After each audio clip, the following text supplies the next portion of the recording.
ಯಾರೇ ಒಳಗೆ ಹಚ್ಚೋದು ಚುಚ್ಚೋದು ಮಾಡ್ತಿರ್ತಾರೆ. ಅದಕ್ಕೂ ಒಕ್ಕಟ್ಟು ನೀವು ಮುರಿಬೇಡಿ, ಗಟ್ಟಿಯಾಗಿ ಉಳಿರಿ. ನಾಳೆ ವಿಧಾನಸೌಧ ಸರ್ ಆಯ್ತಂದ್ರೆ ನಾವು ಉಳಿದೆಲ್ಲ ಎಮ್ ಎಲ್ ಎಗಳು, ಕೆಲವು ನಾವು ಒಳ್ಳೆ ಎಮ್ ಎಲ್ ಎಗಳು ಅದಾರ, ಕೆಲವು ಮಂದಿ ಬಾಯಿ ಇಲ್ಲ.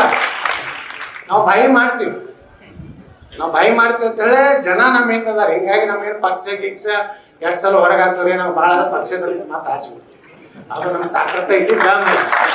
ಅದಕ್ಕೆ ನಿಮ್ಮ ಪರವಾಗಿ 100ಕ್ಕೆ 100 ಇವತ್ತು ಬಾಬಾ ಸಾಹೇಬ್ ಅಂಬೇಡ್ಕರ್ ಸಾಕ್ಷಿಯಾಗಿ ಹೇಳ್ತೀನಿ, ಗಟ್ಟಿಯಾಗಿ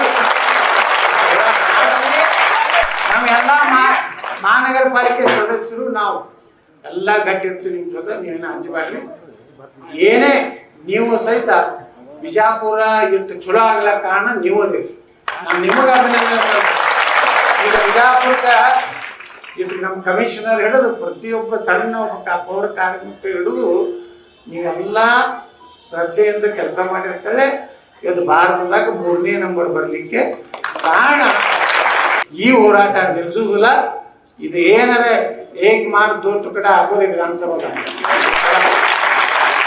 ಗಾಂಧಿ ಚೌಕನ ಕೊಟ್ಟಿರ್ತಿರಲ್ಲ, ಆ ಸ್ಪೀಕರ್ ತಲೆ ಕುರ್ಚಿ ತಾಗ ನಾವು ಕೊಟ್ಟಿರ್ತೀನಿ, ನಾನು ಮಾತು ಕೊಡ್ತೀನಿ. ಭಾರತ್ ಮಾತಾ ಕಿ